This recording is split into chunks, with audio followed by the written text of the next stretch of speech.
Okay, so I've got my test speaker set up here, and you want to see the old power up? Here we go. And as you can see, we've got an LFO behaving itself according to the frequency knob, and we have the arpeggiator blinking.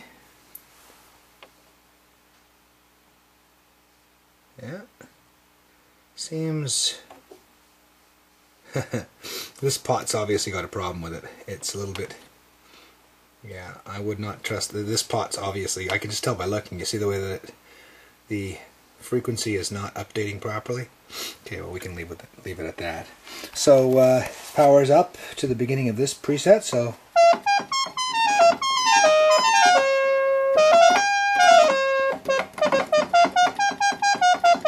So 1, 2, 3, 4, 5, 6. 1, 2, 3, 4, 5, 6. So we have a voice calibration problem. This is not a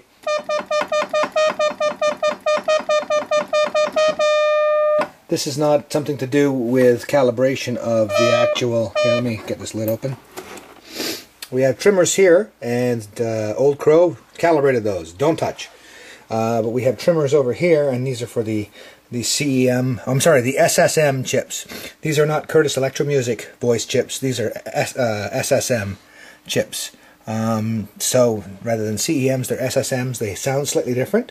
And anyway, here they all are, and as you can see, there's an awful lot of trimmers here. This whole procedure is going to involve an oscilloscope, so I'm going to have to go back to where I have my oscilloscope set up and everything else. So can't do that right now. So we do know that there's a need for some voice chip stuff. I'm sorry, not voice chip, but voice chip calibration. And we do know that some of these pots are not quite so nice. This volume pot, for example, is horrifically noisy. Well, only if you...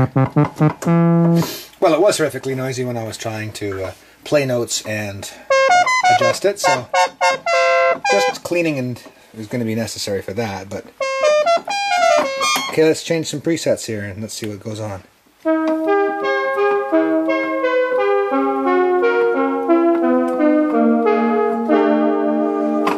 A wonderfully broken sound.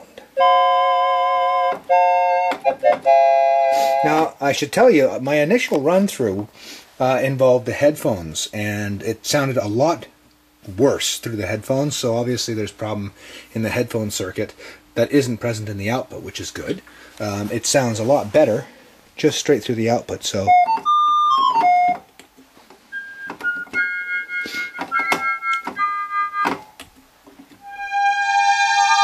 Ah, there's that sound I remember.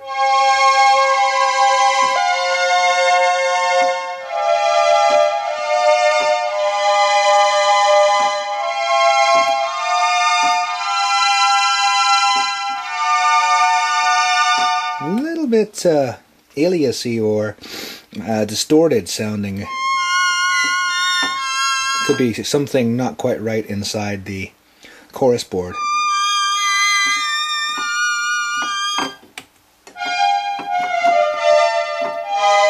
Ooh, out of tune. Let's see if the ARP works, shall we? You know, this switch is a little bit bulky.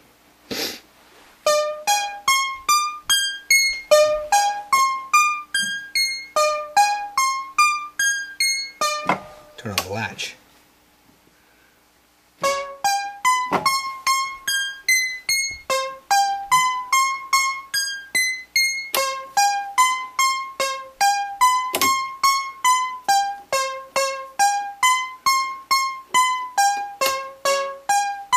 Now we know all about this being a crappy knob, so... Okay, there we are. That's a more acceptable speed for this. Oh, gee.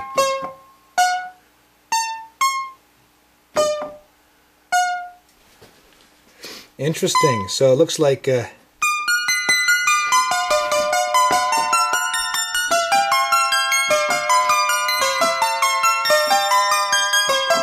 this bulky knob here is enough to re-trigger when it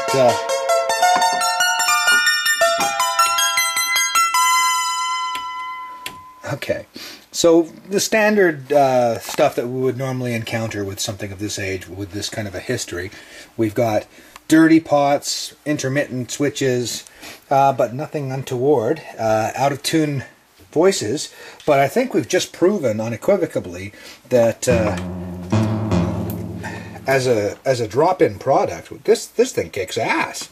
So way to go, Old Crow. Well done. And let's move on then to the next in the sequence, where we're going to actually take a look at some of the other alternatives to being able to replace a KLM.